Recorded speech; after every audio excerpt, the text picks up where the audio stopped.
Un saludo muy especial a todos los seguidores y lectores de Quenique.com y Quenique TV. Hoy nos encontramos con tres invitados espectaculares. Ellos son Ciro Guerra, Laura Mora y Jake Stulemon. Bienvenidos a Quenique. Bueno, gracias, saludos a todos. Bueno, nos encontramos de lanzamiento con Frontera Verde. ¿Qué nos pueden contar de esta nueva producción de Netflix Dynamo y pues en cabeza de ustedes? Frontera Verde es un policíaco, es la historia de Elena Poveda, una mujer que llega a investigar el asesinato de unas misioneras en medio de la selva y que pronto se dará cuenta que nada en la selva realmente es como parece, que tendrá que indagar no solo en sí misma, sino tratar de entender un montón de saberes ancestrales y entender la cosmogonía indígena, alejarse un poco de su preconcepción occidental para entender qué ha pasado allí, pero también entender qué ha pasado consigo misma. Es una serie que surgió de una idea hace mucho rato que tenían Jenny Ceballos y Diego Ramírez de Dynamo y que pues llamaron aquí al señor y ahí se empezó a conectar todo y aquí estamos. Si bien, digamos, la detective, la fiscal del caso, viene con toda su percepción ciudadana, por decirlo así, y llega, se encuentra con estos casos en la Amazonía y se encuentra con la justicia especial indígena, que no puede llegar como a imponer ese tipo de cosas. ¿Cómo se dio ese trabajo de ustedes con la comunidad, ese trabajo previo, por decirlo así?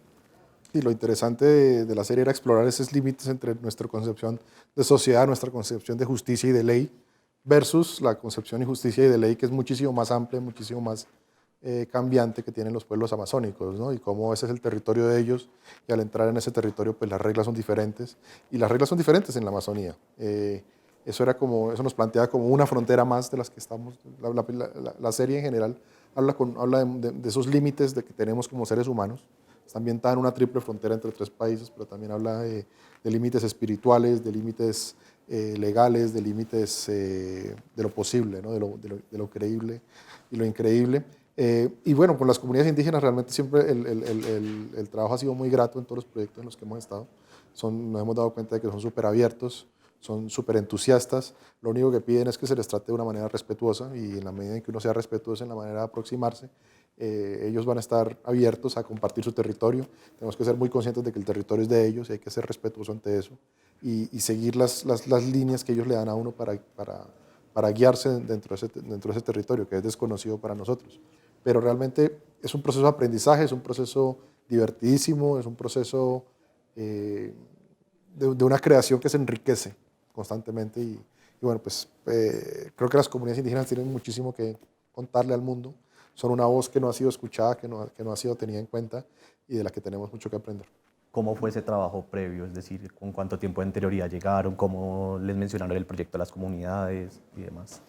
Pues yo creo, nosotros empezamos realmente, pues hubo un proceso de escritura que duró como 6 meses y después llegamos al total, estuvimos entre 6 y 8 meses como en el Amazonas, digamos como todo el equipo. Y creo que lo que también era interesante, y una de las cosas que a mí más me interesa pues, de la serie, y es como esta cuestión de compartir entre el pensamiento indígena y amazónico con el pensamiento occidental.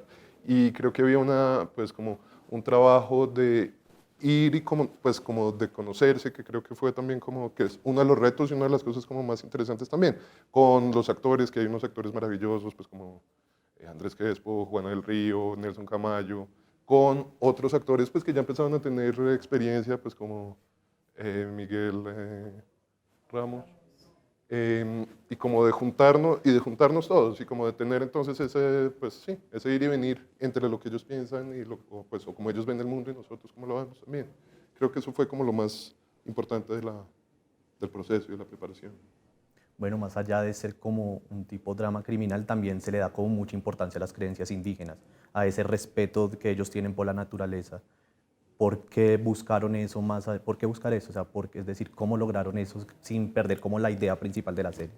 Yo creo que es imposible ir al Amazonas con otra mentalidad. O sea, al Amazonas hay que ir con respeto, no solo con un respeto profundo hacia esos saberes, sino con un respeto profundo hacia la naturaleza y hacia la selva, y entender que es también ella la que dicta unas reglas de cómo nos vamos a mover nosotros allá y cómo nos vamos a comportar. Y además creo que es importante para el mundo. O sea, es importante empezar a tener ese respeto máximo por esa autoridad que es la naturaleza, y digamos que que no había otra manera de llegar a la selva. Es decir, para pensar en filmar en la selva, en rodar en la selva una historia, la selva también tiene que ser protagónica y de ahí parten las otras cosas. Bueno, amigos de Kenique.com y Kenique TV, esto fue todo por hoy. 3 invitados de lujo y los invitamos a que no se pierdan Frontera Verde pronto en Netflix.